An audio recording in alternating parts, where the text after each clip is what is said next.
എൻ്റെ ഒരു കാഴ്ചപ്പാട് വെച്ച് നോക്കുമ്പോൾ ഞാൻ ഒരു സ്മാർട്ട് ലേഡി ആവാൻ ഇനിയും എനിക്ക് ഒരുപാട് ദൂരം സഞ്ചരിക്കാനുണ്ടെന്ന് തന്നെയാണ് എൻ്റെ വിശ്വാസം. എന്നാലും എനിക്ക് കലയല്ലാതെ വേറൊരു ജീവിത മാർഗത്തിനെ പറ്റി ആലോചിക്കാൻ പറ്റില്ല. കാരണം ഞാൻ ജനിച്ചു വളർന്നത് കലാകാരന്മാരുടെ ഇടയിലാണ്. എൻ്റെ അമ്മയും അമ്മയുടെ കുടുംബത്തിലുള്ള എല്ലാവരും കലാകാരന്മാരാണ്. അച്ഛൻ നല്ലൊരു കലാസ്വാദകനാണ്. അപ്പോൾ അതുകൊണ്ട് തന്നെ എൻ്റെ രക്തത്തിൽ കല നന്നായി അലിഞ്ഞു ചേർന്നിട്ടുണ്ട്. അപ്പോൾ എനിക്ക് ശരിക്കും പറഞ്ഞാൽ ഈ ഫീൽഡ് അല്ലാതെ വേറൊരു രീതിയിലേക്കൊരു കലയല്ലാതെ വേറെ എന്തെങ്കിലും എന്ന് ആലോചിക്കേണ്ട ഒരു ആവശ്യം പോലും വന്നിട്ടില്ല. അപ്പോൾ അതുകൊണ്ട് തന്നെ ഞാൻ എനിക്ക് കിട്ടിയ മാക്സിമം ഓപ്പർച്യൂണിറ്റീസ് അതിനെ ഞാൻ ഏറ്റവും അധികം നല്ല രീതിയിൽ ഉപയോഗിച്ച് എന്നെക്കൊണ്ട് പറ്റുന്ന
ഭരതനാട്യം ചെയ്യുന്നത് കൂച്ചിപ്പുടി പഠിച്ചു വന്നതിന് ശേഷമാണ്. MA ഭരതനാട്യം ഞാൻ ചെയ്തത്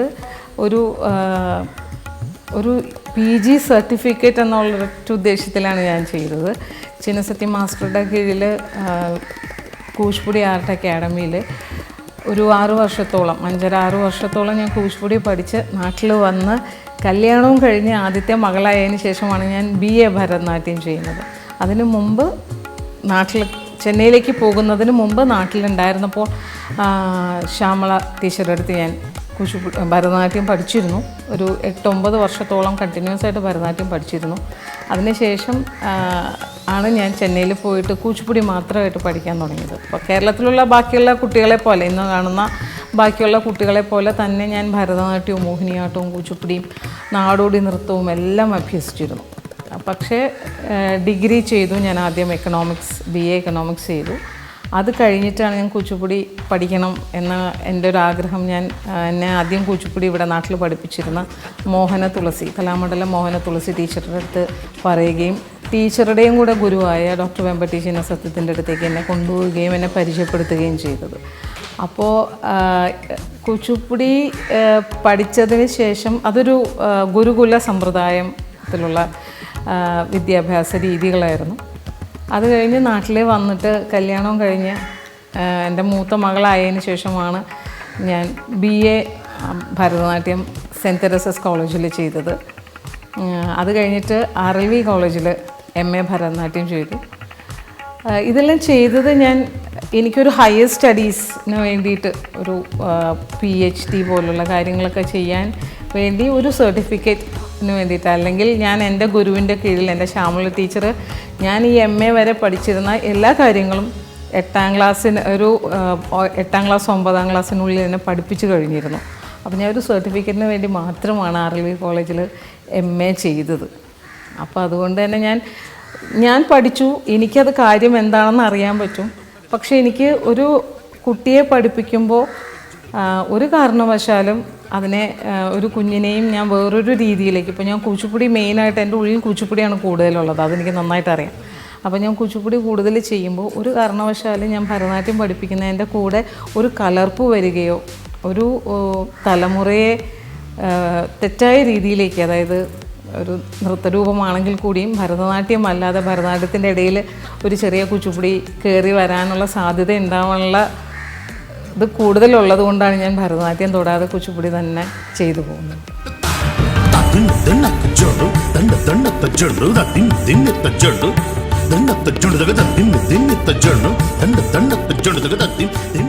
അത് പണ്ട് കുച്ചിപ്പുടി കണ്ടിട്ടുള്ളത് ആകെ ശങ്കരാഭരണം എന്ന് പറഞ്ഞ സിനിമയിൽ മഞ്ജു ഭാർഗവി അവർ ചെയ്തിട്ടാണ് ഞാൻ കുച്ചിപ്പുടി ആദ്യമായിട്ട് കാണുന്നത്. അന്നത് കുച്ചിപ്പുടിയാണെന്നൊന്നും അറിയില്ലായിരുന്നു.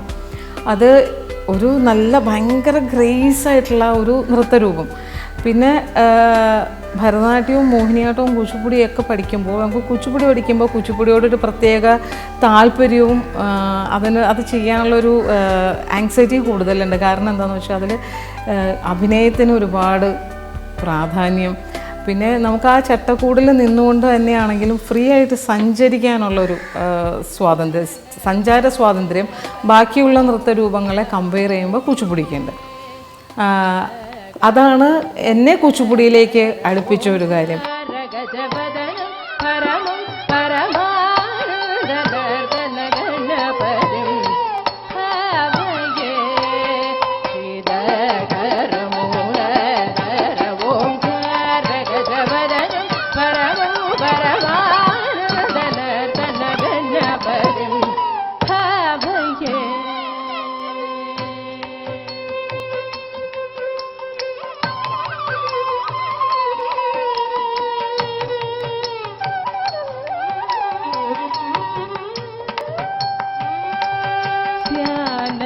മുനീന്ദ്രഗണനുത ശിവ ശങ്കര മാനസ നിലേയമാന ധ്യാനന്ദ മുനീന്ദ്രഗണനുത ശിവ ശങ്കര മാനസ നിലേയമാന ഒരു നർത്തകി എന്നുള്ള നിലയ്ക്ക് നമുക്ക് ഏറ്റവും കൂടുതൽ സഞ്ചരിക്കാനുള്ള ഒരു കഥാപാത്രം എന്ന് പറയുന്നത് കൃഷ്ണൻ തന്നെയാണ്. അപ്പോൾ കൃഷ്ണൻ്റെ ലീലകൾ ചെയ്യുമ്പോഴും അത് വാത്സല്യമാണെങ്കിലും ശൃംഗാരമാണെങ്കിലും ഭക്തിയാണെങ്കിലും എന്ത് ആദ്യം കൈകാര്യം ചെയ്യുമ്പോഴും മനസ്സിലേക്ക് ആദ്യം കൃഷ്ണനാണ് ഓടി വരിക. കൃഷ്ണനോടൊരു പ്രത്യേക പ്രണയം തന്നെ എനിക്കുണ്ട്, അതിനൊരു സംശയമില്ല. എന്നുവെച്ചാൽ ഓരോ ഇനങ്ങൾ ചെയ്യുമ്പോഴും എനിക്ക് കാണാൻ പറ്റാറുണ്ട്. കൃഷ്ണൻ എന്ന് പറയുന്ന ആ ഒരു ഓംനി പ്രസൻസ് എനിക്ക് എപ്പോഴും ഫീൽ ചെയ്യാറുണ്ട്. അങ്ങനെ ഫീൽ ചെയ്ത് തന്നെ ചെയ്യാൻ പറ്റുള്ളൂ. അങ്ങനെ ചെയ്യുന്നത് കൊണ്ട് തന്നെയാണ് പുതിയ പുതിയ എന്തെങ്കിലും ഞാൻ കൊറിയോഗ്രാഫി ചെയ്യുമ്പോഴും എനിക്ക് വളരെ എൻ്റെ അടുത്ത് നിൽക്കുന്നത് പോലെ എനിക്ക് ഫീൽ ചെയ്യാറുണ്ട്. അപ്പം കൃഷ്ണനോടുള്ള പ്രണയം മറച്ചു വയ്ക്കാൻ ഒരു നർത്തകിക്കും, പ്രത്യേകിച്ച് ഒരു കുച്ചിപ്പുടി നർത്തകിക്കും കൃഷ്ണനോടുള്ള പ്രണയം മറച്ചു വയ്ക്കാൻ പറ്റില്ല. അവരുടെ നൃത്തത്തിൽ എവിടെയെങ്കിലുമൊക്കെ അത് കാണും. കൃഷ്ണ കൃഷ്ണ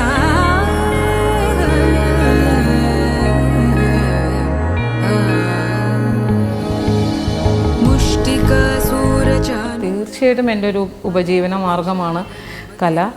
പക്ഷേ ഉപജീവനത്തിന് വേണ്ടി കലയെ വളച്ചൊടിക്കാതിരിക്കാൻ ഞാൻ മാക്സിമം ശ്രമിക്കുന്നുണ്ട്. കാരണം നമ്മുടെ നാട്ടിൽ ഒരു കലാകാരന് ജീവിക്കാനുള്ള ഒരു മാർഗം എന്ന് പറയുന്നതിൻ്റെ ഒരു മെയിൻ ഫീൽഡ് കോമ്പറ്റീഷനാണ്.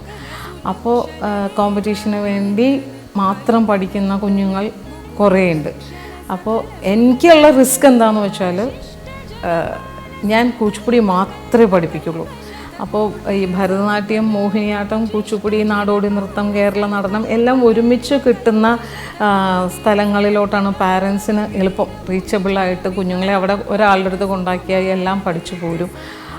അപ്പോൾ കൂടുതലും അങ്ങോട്ടാണ് ആൾക്കാർക്ക് പോകാനുള്ള താല്പര്യം. പക്ഷേ ഞാൻ ഒരു കാരണവശാലും അതിൽ കോംപ്രമൈസ് ചെയ്യാതെ കുച്ചിപ്പുടി മാത്രം പഠിപ്പിച്ച് മത്സരത്തിന് വേണ്ടി ഞാൻ പഠിപ്പിച്ചിരുന്നു. ഒരു സമയത്ത് എനിക്ക് തോന്നുന്നു ഒരു 5-6 വർഷം മുമ്പ് വരെ മത്സരം മാത്രം. ടീച്ചേഴ്സാണ് എൻ്റെ അടുത്ത് കൂടുതൽ പഠിക്കാൻ വരിക, നൃത്ത അധ്യാപകരാണ് കൂടുതൽ പഠിക്കാൻ വരിക.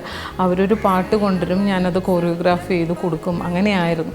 പിന്നീട് എനിക്ക് അത് മനസ്സിന് വല്ലാത്തൊരു വിഷമം ഉണ്ടാക്കി തുടങ്ങി. കാരണം എനിക്ക് ദൈവികമായിട്ടും പാരമ്പര്യമായിട്ടും കിട്ടിയ ഒരു കലാരൂപത്തിനെ കേവലം ഉപജീവനത്തിന് വേണ്ടി ഒന്നുമല്ലാതെ, കാരണം അവിടെ ചിന്നസത്യം, വെമ്പട്ടി ചിന്നസത്യം എന്ന് പറയുന്ന മഹാപുരുഷൻ എത്രയോ കാലത്തെ കഷ്ടപ്പാടുകൾ കൊണ്ടാണ് ഇന്ന് നമ്മൾ കാണുന്ന ഒരു കുച്ചിപ്പുടിയുടെ നൃത്തരൂപം ഉണ്ടാക്കി കൊണ്ടുവന്നിട്ടുള്ളത്. കാരണം ഒരു ട്രഡീഷണൽ ശൈലിയിൽ നിന്നും, യക്ഷഗാനത്തിൽ നിന്നും, ഭാഗവതമേള ആ ശൈലിയിൽ നിന്നൊക്കെ മാറ്റി റിഫൈൻ ചെയ്ത് മാസ്റ്ററേതായിട്ടുള്ളൊരു ശൈലി ഉണ്ടാക്കി അതിനെ ശാസ്ത്രീയ നൃത്ത രൂപത്തിൻ്റെ കീഴിൽ, കുച്ചിപ്പുടി ആദ്യം നാടോടി നൃത്തകലയുടെ കീഴിലായിരുന്നു എന്നാണ് കേട്ടിട്ടുള്ളത്.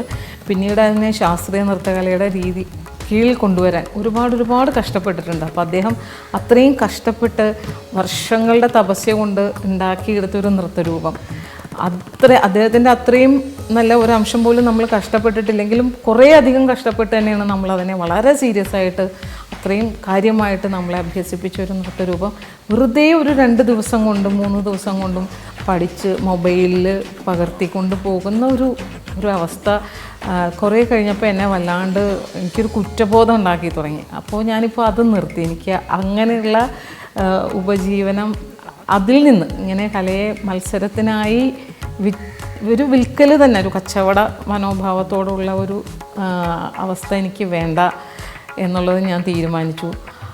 അങ്ങനെയാണ് ഞാൻ പിന്നെ ഇപ്പോൾ ഒരു 5-6 വർഷമായിട്ട് എൻ്റെ അടുത്ത് കണ്ടിന്യൂസ് ആയിട്ട് വൃത്തിയായിട്ട് പഠിക്കേണ്ട രീതിയിൽ ചിട്ടയോടെ പഠിക്കുന്ന കുഞ്ഞുങ്ങൾക്ക് മാത്രം, അല്ലെങ്കിൽ അങ്ങനെ പഠിക്കുന്ന നൃത്ത അധ്യാപകർക്ക് വേണ്ടി മാത്രം, ഇപ്പോൾ മത്സരത്തിനൊരു ഇനം വേണമെന്ന് പറഞ്ഞാൽ അവർക്ക് വേണ്ടി മാത്രമേ ഞാൻ ചെയ്യുന്നുള്ളൂ. എൻ്റെ അടുത്ത് മിനിമം ഒരു 2-3 വർഷമെങ്കിലും പഠിച്ചിട്ടുള്ള കുഞ്ഞുങ്ങൾക്ക് വേണ്ടി മാത്രമേ ഞാനതിപ്പോൾ ചെയ്യുന്നുള്ളൂ. ഉപജീവനമാണെങ്കിലും ഒരിക്കലും അതിൻ്റെ ഒരു വാല്യൂ നഷ്ടപ്പെടാതെയും, അതിൻ്റെ വാല്യൂ എന്താണെന്ന് എൻ്റെ അടുത്ത് വരുന്ന എൻ്റെ മക്കളോട് ഞാൻ എന്നെക്കൊണ്ടാവുന്ന വിധത്തിൽ അത് എക്സ്പ്ലെയിൻ ചെയ്തിട്ടുമാണ് ഞാൻ പഠിപ്പിക്കുന്നത്.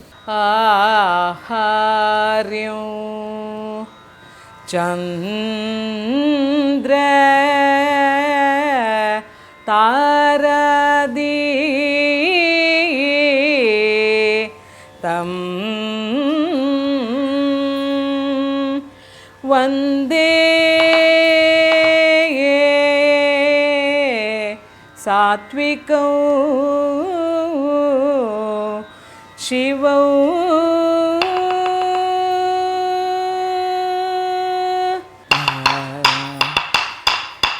ധിക്കിനങ്കു തഗദാഹത ഗിടതക ധിത്തലങ്കു ധിത്തലങ്കുജം തദിഗിനങ്കു തകതാഹത ഗിടതക തദിഗിനങ്കു തദിഗിനങ്കുജം കിടതക ധീക്കിനങ്കു താഹത ഗിടതക ധിത്തലങ്കു തകജം കിടതക തരികിടതും തദിഗിനങ്കു തകതാഹത ഗിടത തദിഗിനങ്കു തകജം കിടതക തരികിടതക ധീക്കിനങ്കു തകതാഹത ഗിടത തദിഗിനങ്കു തകതാഹത ഗിടതക ധീക്കിനങ്കു തക കിനങ്കു തക തദിഗിനങ്കു തക കിനങ്കു തക ധീക്കിനങ്കു തക തദിഗിനങ്കു തക കിടതക തരികിടതും കിടതക തരികിടതും കിടതക തരികിട താദിം തദിം. പ്രശസ്തരായ ശിഷ്യസമ്പത്ത് എനിക്കുണ്ട്, സിനിമയിൽ നിന്നുള്ളവരുണ്ട്. അതല്ലാതെ ഈ മത്സരങ്ങളിൽ തന്നെ നമ്മുടെ അടുത്ത് വളരെ വളരെ ഡെഡിക്കേറ്റഡായിട്ട് വർഷങ്ങളായിട്ട് നൃത്തം അഭ്യസിച്ച് മത്സരം അവർക്ക് കിട്ടുന്ന വേദികളിൽ ഒന്നായി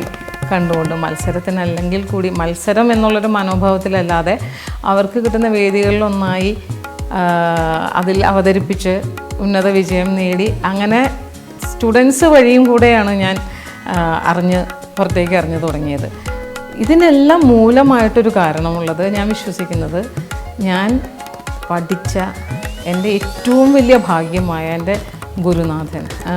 എൻ്റെ ഗുരുനാഥൻ എന്ന് പറയാൻ പറ്റില്ല, ലോകത്തുള്ള ഏതൊരു നർത്തകനും ഒരിക്കലെങ്കിലും അദ്ദേഹത്തിൻ്റെ കാല് തൊട്ട് തൊഴാൻ പറ്റിയിരുന്നെങ്കിൽ എന്ന് ആഗ്രഹം തോന്നുന്ന ഈശ്വര തുല്യനായ ശ്രീ വെമ്പട്ടി ചിന്നസത്യം എന്ന അദ്ദേഹത്തിൻ്റെ ഒരു പേര് എൻ്റെ പേരിൻ്റെ എവിടെയോ ഒന്ന് എനിക്ക് യോജിപ്പിക്കാൻ പറ്റുന്നത് കൊണ്ടാണ് ഈ എൻ്റെ അടുത്തുള്ള എല്ലാ കൊച്ചു കുഞ്ഞുങ്ങൾ, ഫേമസ് ആയിട്ടുള്ളവരും അല്ലാത്തവരും സാധാരണക്കാരും ഒക്കെ എന്നെ തേടി വരുന്നത് ഞാൻ ചിന്നസത്യം മാസ്റ്ററുടെ ശിഷ്യയായതുകൊണ്ട് തന്നെയാണെന്നാണ് ഞാൻ ഏറ്റവും ഉറച്ചു വിശ്വസിക്കുന്നത്.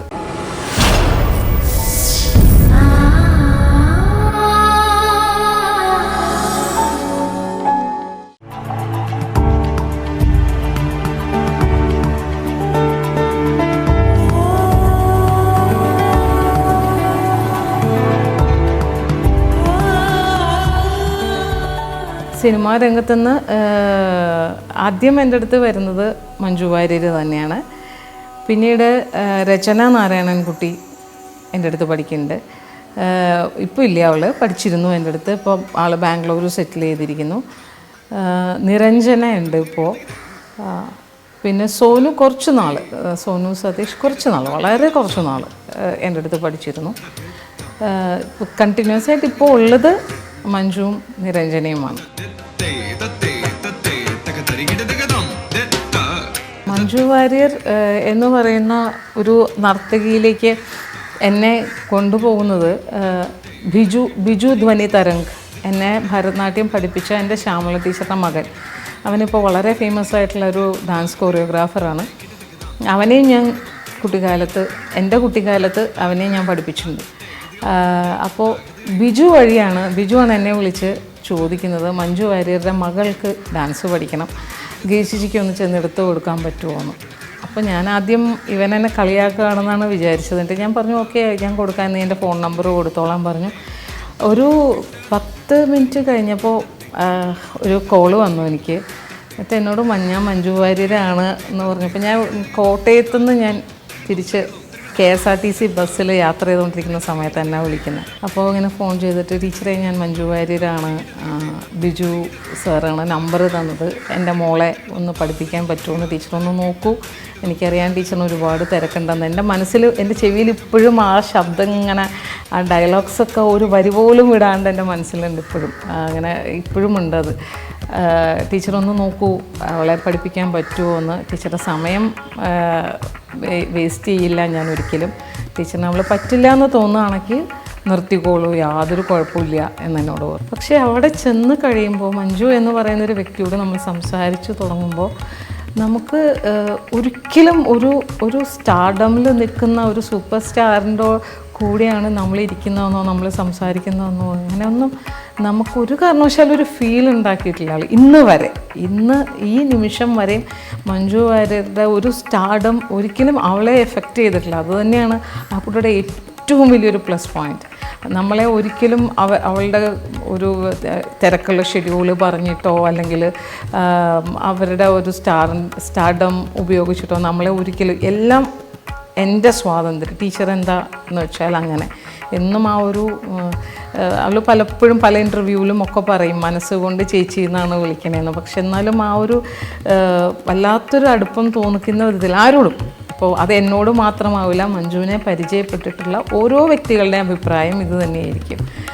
അപ്പോൾ മഞ്ജു വാര്യരിങ്ങനെ കുറേ നേരം ക്ലാസ്സിൽ 1-2 ദിവസം നോക്കിയിരുന്നു.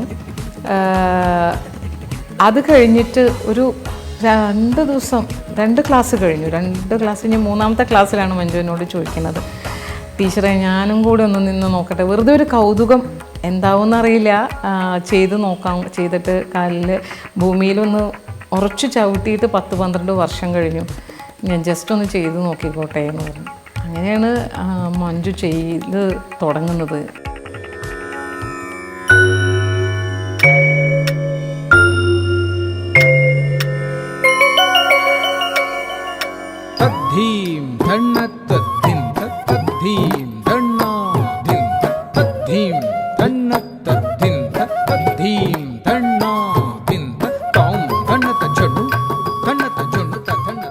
ഭയങ്കര അത്ഭുതം തോന്നി. കാരണം ആ കുട്ടിക്ക് കിട്ടിയിരിക്കുന്ന ബേസും അതിന് ഈശ്വരൻ അനുഗ്രഹിച്ചു കൊടുത്തേക്കുന്ന ഒരു കഴിവും, നല്ല ഗുരുനാഥന്മാരെ അച്ഛനും അമ്മയും തപ്പി പിടിച്ച് കൊണ്ട് കൊടുത്തിട്ടുണ്ട്. അത് അവളുടെ കളിയിൽ അറിയാൻ പറ്റും. അപ്പം അന്ന് തന്നെ ഞാൻ പറഞ്ഞു, ഏറ്റവും നല്ല ഗുരുക്കന്മാരെ മഞ്ജുവിന് കിട്ടിയതിൻ്റെ എപ്പോഴും ബേസ് നമുക്കൊരു നല്ലൊരു ഗുരുവിൻ്റെ കീഴിൽ കിട്ടിയാൽ പിന്നെ ആർക്ക് വേണമെങ്കിലും അതിൻ്റെ മുകളിൽ നിന്ന് പണിത് കൊണ്ടുവരാം കുട്ടിയെ, ഒരു കുഴപ്പമില്ല. അപ്പോൾ മഞ്ജുവിനെ സംബന്ധിച്ചിടത്തോളം മഞ്ജുവിനെ കിട്ടിയിരിക്കുന്ന നല്ല സ്ട്രോങ് ആയിട്ടുള്ളൊരു ബേസ് ഉണ്ടായിരുന്നു. വളരെ വേഗം എനിക്ക് തോന്നുന്നു ഒരു 6 മാസം 7 മാസം കൊണ്ട് ഗുരുവായൂർ അമ്പലത്തിൽ പ്രോഗ്രാം ചെയ്യാൻ, കച്ചേരി അരങ്ങേറ്റ കച്ചേരി ചെയ്യാൻ പറ്റി. പിന്നെ ഭയങ്കര ഡെഡിക്കേറ്റഡ് ആണ് ആൾ. ഇപ്പോൾ തിരക്കൊക്കെ കൂടുതലുള്ളതുകൊണ്ട് പ്രാക്ടീസ് ചെയ്യാൻ സമയം കണ്ടെത്താൻ ബുദ്ധിമുട്ടുണ്ട്. പക്ഷെ അന്നൊക്കെ സിനിമയിൽ ഇത്രയും സജീവമാവാതിരുന്നത് കൊണ്ട് വളരെ നന്നായി പ്രാക്ടീസ് ചെയ്ത് നമുക്ക് ഓരോ നമ്മുടെ സമയത്തിനും ഉള്ള സമയത്തിനും ഒക്കെ ഒരേപോലെ വില കൊടുത്ത് വളരെ ഭക്തിയോടെ നല്ല രീതിയിൽ മുന്നോട്ട് പോകുന്നുണ്ട്.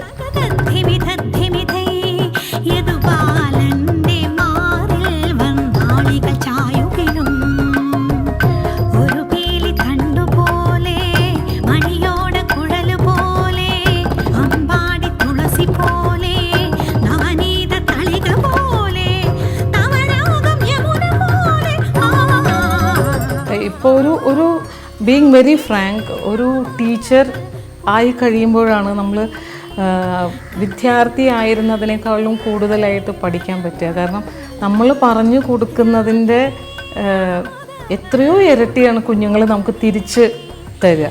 അപ്പം നമ്മൾ പഠിപ്പിക്കുന്നതിൻ്റെ ഇടയിൽ നമുക്കും തോന്നുമ്പോൾ ഇതിങ്ങനെ ചെയ്യാം അല്ലേ, ഇങ്ങനെ ചെയ്താൽ ഭംഗിയുണ്ടാവും. കാരണം നമ്മൾ ചെയ്യുമ്പോൾ നമ്മളെ അധികം എന്താ പറയുക, നമ്മളെ അധികം കാണാൻ പറ്റില്ല നമ്മൾ സ്റ്റേജിൽ ചെയ്യുമ്പോൾ. പക്ഷേ നമ്മൾ പഠിപ്പിച്ചൊരു സാധനം ഒരാൾ റീപ്രൊഡ്യൂസ് ചെയ്യുമ്പോൾ നമ്മൾ വിചാരിച്ചതിൻ്റെ ഒക്കെ ഉപരിയായിട്ട് ചെയ്യുമ്പോൾ നമ്മൾക്കും ഒരുപാട് കാര്യങ്ങൾ പഠിക്കാൻ പറ്റാറുണ്ട്. അത് മഞ്ജുവിൽ അത് ധാരാളമുണ്ട്.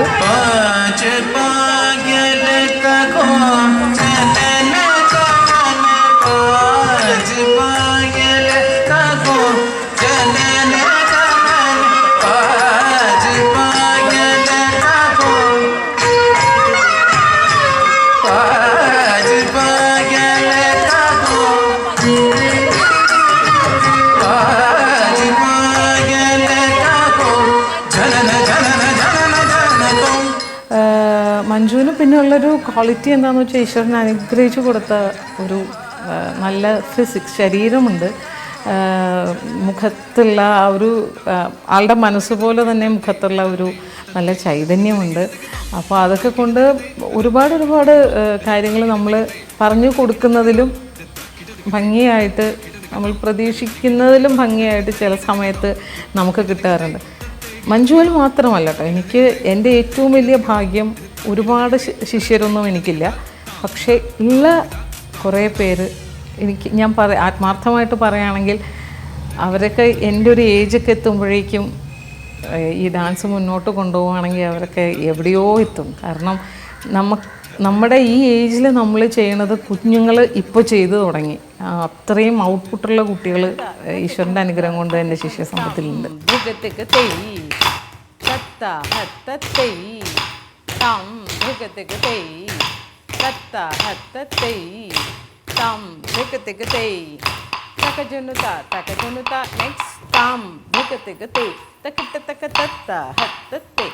നൃത്തരംഗത്തുള്ള സ്വപ്നങ്ങൾ എന്ന് വെച്ചാൽ എനിക്ക് ഈ നമ്മുടെ നാട്ടിലുള്ള ഈ മത്സരങ്ങളുടെ ഒരു ബഹളം അവസാനിപ്പിച്ച് നല്ല കലാകാരന്മാരായിട്ടുള്ള കുട്ടികളെ ഒരു എങ്ങനെയെങ്കിലും ഒന്ന് ഉയർത്തി കൊണ്ടുവന്ന് നമ്മുടെ നാട്ടിൽ തന്നെ, ഇപ്പോൾ ചെന്നൈയിലും വിദേശങ്ങളിലുമൊക്കെ നർത്തകർക്ക് എന്തോരം ഓപ്പർച്യൂണിറ്റീസാണ് കിട്ടുന്നത്. പക്ഷെ നമ്മുടെ നാട്ടിൽ നിന്നുള്ള ഒരാളാണെന്ന് പറഞ്ഞപ്പോൾ ഞാൻ എൻ്റെ കുഞ്ഞുങ്ങളെയും കൊണ്ടൊരു അമ്പലത്തിലൊരു പ്രോഗ്രാം ചെയ്യിക്കാമെന്ന് വിചാരിച്ചാൽ അമ്പലത്തിൽ ചെന്ന് കഴിഞ്ഞാൽ അവർ ഞങ്ങൾക്ക് ചെന്നൈയിൽ നിന്നൊക്കെ ആൾക്കാർ വരും, അവർക്കൊക്കെ പേയ്മെൻ്റ് ഉള്ളൂ, അല്ലെങ്കിൽ പിന്നെ ഈ പറഞ്ഞ പോലെ സിനിമയിലൊക്കെ ഉള്ളവരായിരിക്കണം. സാധാരണക്കാരായ നമുക്ക് ഒന്നും വേദി പോലും തരാൻ ഭയങ്കര ബുദ്ധിമുട്ടാണ്. അപ്പോൾ ആ ഒരു അവസ്ഥയൊക്കെ മാറി നമ്മുടെ നാട്ടിലുള്ള കലാകാരന്മാരെ നമ്മുടെ നാട്ടിലുള്ള ആളുകൾ ഒന്ന് കണ്ണ് തുറന്ന് കാണുന്ന ഒരവസ്ഥ വരണമെന്ന് ഭയങ്കര ആഗ്രഹമുണ്ട്. പിന്നെ മനസ്സിൽ കുറച്ച് പ്രൊജക്ട്സ് ഉണ്ട് എൻ്റെ മനസ്സിൽ. എനിക്ക് ഈ നൃത്തനാടകം ആയിട്ട് കുച്ചിപ്പുടിയുടെ ഒരു പാരമ്പര്യം ഈ നാടകമാണ്, നൃത്തനാടകമാണ്. അപ്പോൾ ആ ഒരു പാരമ്പര്യത്തിലേക്ക് എൻ്റെ കുഞ്ഞുങ്ങളെ കൊണ്ട് എനിക്ക് ചെയ്യിക്കണം എന്ന് ഭയങ്കരമായ ആഗ്രഹമുള്ള കുറച്ച് പ്രോജക്റ്റ്സ് ഉണ്ട്. അത് എനിക്കിപ്പോൾ ഇവിടെ പറയാൻ അതൊരു സസ്പെൻസായിട്ട് ഇരുന്നോട്ടെ. അപ്പം അങ്ങനെ അതിൻ്റെ വർക്കിലാണ് ഞാൻ, അത് ചെയ്തു തുടങ്ങിയിട്ടുണ്ട്.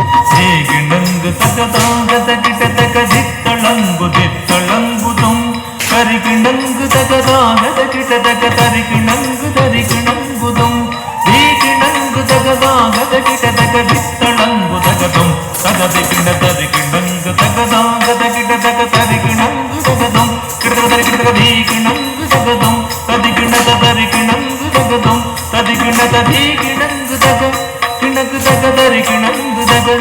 ജീവിതത്തിൽ പത്മശ്രീയോ അല്ലെങ്കിൽ അതിനുപരി വേറെ എന്തെങ്കിലും ഉണ്ടെങ്കിൽ അതിനേക്കാളിലും ഒക്കെ എന്തൊക്കെ ഇനിയും വന്നാലും അതിനേക്കാളിലൊക്കെ ഉപരി നിൽക്കുന്ന ഒരു അനുഭവം വിശാഖപട്ടണത്തിലൊരു പ്രോഗ്രാം ചെയ്ത സമയത്ത് എനിക്കുണ്ടായിട്ടുണ്ട്. അന്ന് ചിന്നസത്യ മാസ്റ്ററുടെ ട്രൂപ്പിൻ്റെ കൂടെ ചെയ്യുമ്പോൾ ഒരു ബാലെ ആയിരുന്നു. അതിൻ്റെ മെയിൻ റോള് ചെയ്യേണ്ട ആൾ ശ്രീമതി പ്രഭ രമേശ്. അവർ തെലുങ്ക് നടിയാണ്, തമിഴിലൊക്കെ അഭിനയിക്കുന്ന സ്ത്രീയാണ്. മാസ്റ്ററുടെ വളരെ സീനിയറായിട്ടുള്ള വളരെ മനോഹരമായിട്ട് നൃത്തം ചെയ്യുന്നൊരു നർത്തകിയാണ്. അവർക്ക് പെട്ടെന്ന് വരാൻ പറ്റാതെ വരികയും അവർ ചെയ്യേണ്ട ഒരു റോള് എനിക്ക് അന്ന് വളരെ യാദൃശ്ചികമായിട്ട് മേക്കപ്പ് ചെയ്തുകൊണ്ടിരിക്കുമ്പോഴാണ് പറയണത് ഞാനത് ചെയ്യണം എന്ന്. പിന്നെ വളരെ കുറഞ്ഞ സമയത്ത് അത് പഠിച്ചെടുത്ത്, അതായത് ഒരു വേദിയിലേക്ക് കയറുന്നതിന് ഒരു 4 മണിക്കൂർ 5 മണിക്കൂർ മുമ്പാവും നമ്മൾ മാക്സിമം മേക്കപ്പ് തുടങ്ങുക. അപ്പോൾ ആ ഒരു സമയത്തിൽ ഒരു ഹോൾ ക്യാരക്ടർ പഠിച്ചെടുത്ത് ആ വേദിയിൽ അത് പ്രസൻറ്റ് ചെയ്യാനും, അത് കഴിഞ്ഞിട്ട് മാസ്റ്ററിനെ പോലൊരാൾ വേദിയിൽ വെച്ച് ഇങ്ങനെ ഒരു അവസ്ഥയിലാണ് ഈ കുട്ടി ചെയ്തത്, ഇവള് മലയാളിയാണ്, എനിക്ക് ഇവളെ അപ്രീഷിയേറ്റ് ചെയ്തിരിക്കാൻ പറ്റില്ല എന്ന് അത്രയും ജനങ്ങളുടെ മുമ്പിൽ ലോകം മുഴുവൻ ആരാധിക്കുന്ന ഒരു ഗുരുനാഥൻ എന്നിങ്ങനെ പറഞ്ഞൊരു അത് മറക്കല്ല, മരണം വരെ മറന്നു പോവാത്ത ഒരു അനുഭവം അതാണ്.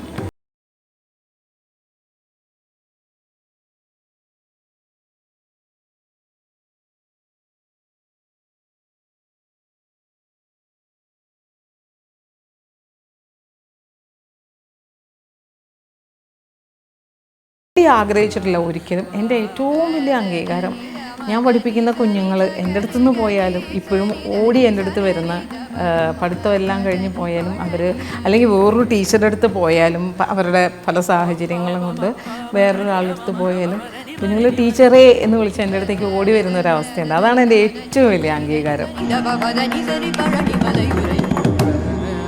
അംഗീകാരങ്ങൾ എനിക്ക് അർഹതയുള്ളതാണെങ്കിൽ അതെന്നെ തേടി വരും. അതിനെ തേടി ഞാൻ പോവില്ല ഒരിക്കലും, അതെനിക്ക് ഉറപ്പാണ്. തക്കിട്ട